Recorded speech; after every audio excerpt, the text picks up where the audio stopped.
Amari Cooper 14-1. Why? Because what if Amari Cooper against the Texans has a similar game that he had the last time he played the Texans? 265 yards receiving. That can go a very long way in making you the leading receiver.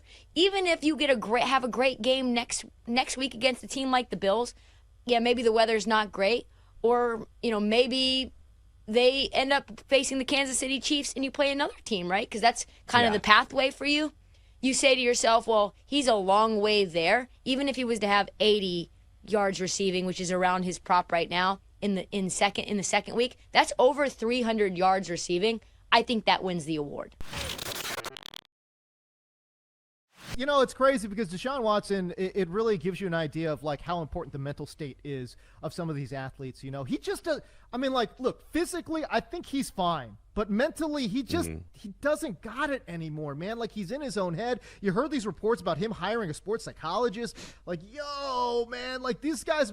I mean, Marshawn said it best, man. Protect your mentals.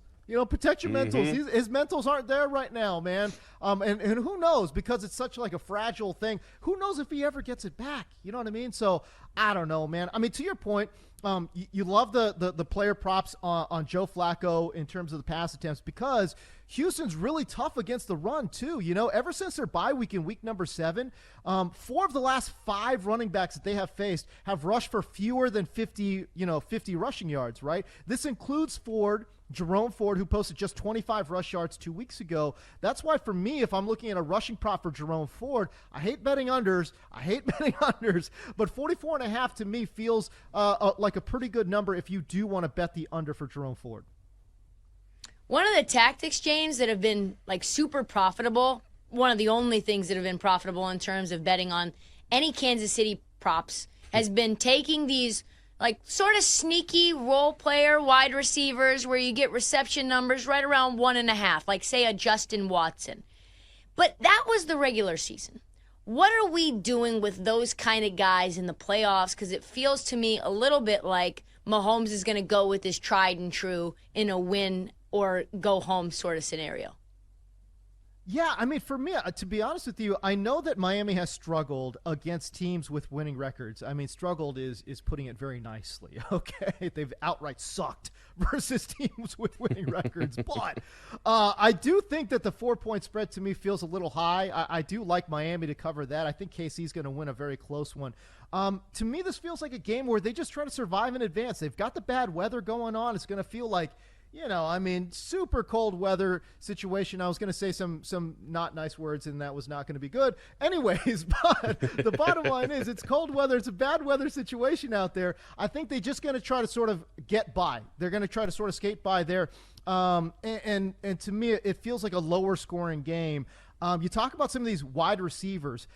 To that point, I'm not trusting nobody except Rashee Rice. That's it. I will go ahead and take the over of 63.5 receiving yards because low-key, he's been the focal point of this offense, and I'm talking over Travis Kelce. It's been the Rashee Rice show. And to be honest with you, Rice has been over 63 in 4 of his last 5 games. Again, I think low-key the passing game runs through Rashee Rice. And by the way, Miami, extremely suspect against slot wide receivers. They've defended against the 6th fewest slot passes, but they've given up the 12th most yards to receivers in the slot. They're bottom 10 in yards per attempt allowed to inside wide receivers. I think Rashee Rice easily hits 63.5 here. Bob Sochi, BetMGM tonight. So let's look at the future now of the Patriots. A lot of reports out there that Gerard Mayo is the next guy in line to take this head coaching job. He's kind of been looked at over the last couple of years. From the outside, we've heard at least, they're kind of grooming him, looking at him as a guy that could be the future head coach. Do you think that's the guy that gets the job? Is there anybody else that you think that maybe could fit that position for them? Well, I think there are potential fits. I think Mike Vrabel is a guy that makes a lot of sense, speaking of Tennessee. As a former Patriot, a Hall of Famer, and an all-time great, and based on the reports out of Nashville in the last 24 hours or so, the undoing for Mike and the owner, Amy Adams Strunk, may have started really with his visit to Foxborough during a bye week for the Titans this year and sitting in the owner's booth with Robert Kraft and Jonathan Kraft, and then being on the field and giving a halftime speech in which he said to the fans of New England, appreciate this because it's not like this everywhere. And so, I think he's a guy that's got to be close to the top of the list. But I do believe Gerard Mayo is the guy who's at the top of that list. And I think for similar reasons to Mike Vrabel, Vrabel has the coaching resume. He's done it, obviously, as a head coach in the NFL with success. He's the guy who led his team into Foxborough and beat Tom Brady in his last game as a Patriot in the AFC wildcard and then got to the AFC Championship round. So he's had success in the NFL. He's a guy that I think, has what they're looking for in the traits of a head coach. But I think they're really looking to move this organization forward, and that may mean a different power structure. And I'm not sure if Mike Vrabel fits into that mode here based on some of the things over the last couple of years that took place, reportedly, with him and the general manager, John Robinson, the disagreements as well, the situation with Rand Carthon.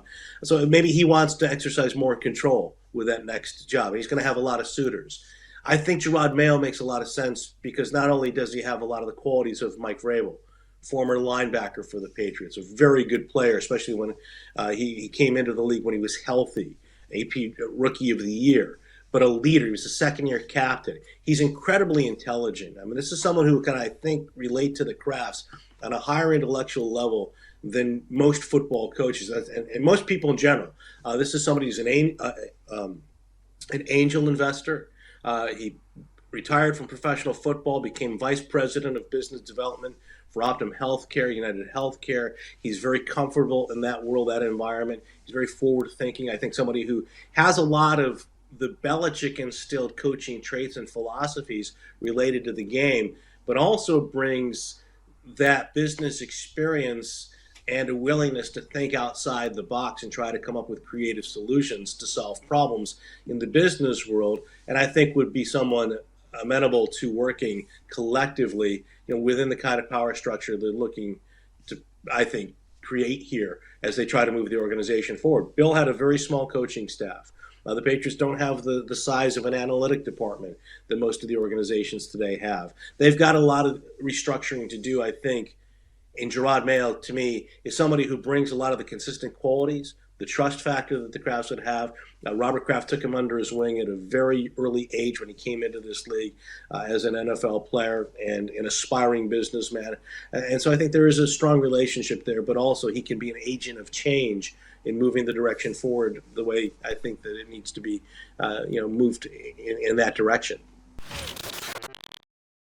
I'm intrigued to see what stories we get. Now, in fairness, the report that Lanning was in Tuscaloosa appears to have originated from some little CBS affiliate TV station in Oregon that basically saw a thread on Reddit where some guy was guessing and they ran with it as a fact. So that's the good news.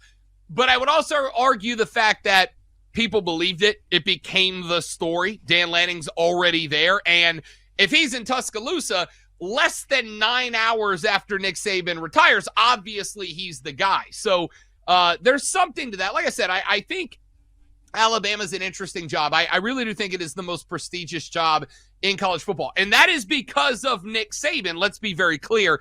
But it is what it is. And I think Alabama has got this mentality of we can hire whoever the hell we want. We can just call anybody and go, do you want to be here? And forget the fact that nobody wants to be the guy that is the guy after the guy. The mentality in Tuscaloosa is we can just have whoever the hell we want. And that scares a lot of people. So if you're an Oregon fan, the fact that Dan Lanning not just said no, but was putting out social media videos going, yo, this is I'm a Duck and I'm going to stay a Duck and I want to be a Duck and this is my first job. That's got to make you feel real warm and fuzzy because the thing that is going to plague a lot of these Pac-12 schools moving over to the Big Ten is inconsistency. It's coaches rolling over. It's coaches trying to get better opportunities before this period of tumult when they move over to the new conference. So with Dan Lanning effectively shunning the Alabama job, if they offered it to him, and I can't see why they wouldn't have, I got to think if you're a Duck, you're feeling real warm and fuzzy tonight.